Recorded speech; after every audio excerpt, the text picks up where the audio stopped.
Well, we're here for one of our absolutely favorite parts of Halloween time, well, any time at the Disneyland Resort, and that's to talk about food. And I guess you've got all kinds of special food again this year for Halloween time? I love talking about food, so thank you so much for joining me. We're featuring quite a few different selections around the resort. We have some lovely pastries that we'd like to show you. Cream puffs, for example. We have a wonderful cupcake. We have a creepy little coffin here, chocolate coffin, and of course our Mickey bats are a big hit with the kids. Now, where do we find all these things? We could find them in the Disneyland Resort, Rancho del Zocalo, Jolly Holiday Bakery, Cafe Orleans, and scattered amongst some of the other little bakery places that we have. You can find those cookies. And of course, the item that I've actually tried this myself, and my wife had one and said, this is fantastic, the Frank and Weenie. Frank and Weenie is our turn to gourmet hot dog. We took an all pork Frank and we wrapped it up in some bacon. You wrapped it in bacon? We wrapped it in bacon. You'll have to write to them about this, okay? This is something easy that you can do at home as well. Okay. Would you like to get your hands dirty? Well, okay. How do I do this? Here we go. I'm going to give you some. You can take some bacon and take some of that. We're just going to wrap it and kind of stitch that hot dog back together. Okay, so we're going to. We have some going on the grill here right now. Wrap.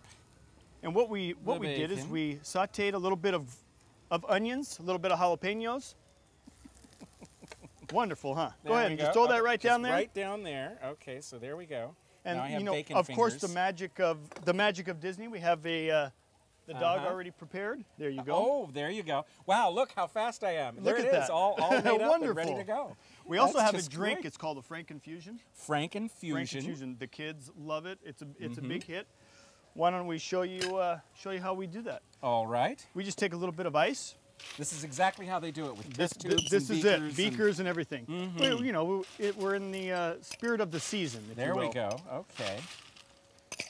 If you want, you can just go ahead and pour a little bit of the lemonade in there. A little lemonade in here. Homemade lemonade. Now how many milliliters of lemonade does this take, actually? We're going to go 300 milliliters. Okay, so... We're almost there. Not for nothing that I flunked out of all those science classes in high school. They didn't even let me take those classes. So there, you see, exactly 300 milliliters of that. Okay. There you go. We'll take that. And what we have here in these little test tubes is grape syrup and a blackberry syrup. So if you just take one of each of those and pour those right in there. One grape syrup and one blackberry syrup.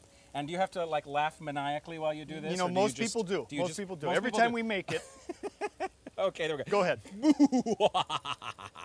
There you go. Perfect. Perfect. And there you are. And look at that. And look at that color. I'll take those for you. Okay. And we look at the color here. We're going to stir it up a little bit with those. Give it a little stir up here with one of the official stirring stick things. And this is great for the time of the year here. Go ahead and pour that in there. And I'll put this in there, and then pour this in. Right. So this is a nice little sweet, sour lemonade. And we're going to finish it off with a little bit of lemon lime foam. Oh, lemon lime foam. Now, where can we find lemon lime foam other than here at the Disneyland Resort? Well, you're going to have to come and visit us here at the Disneyland Resort if you're going to have crafty that we way. have to have little secrets here every now and again. But at home, if you had maybe a little whipped cream, fold in a little bit of lemon juice and lime juice, it'll work just perfectly. Okay, Frankenfusion. And so between this and all the other things, there's no reason not to come down here just for the food alone.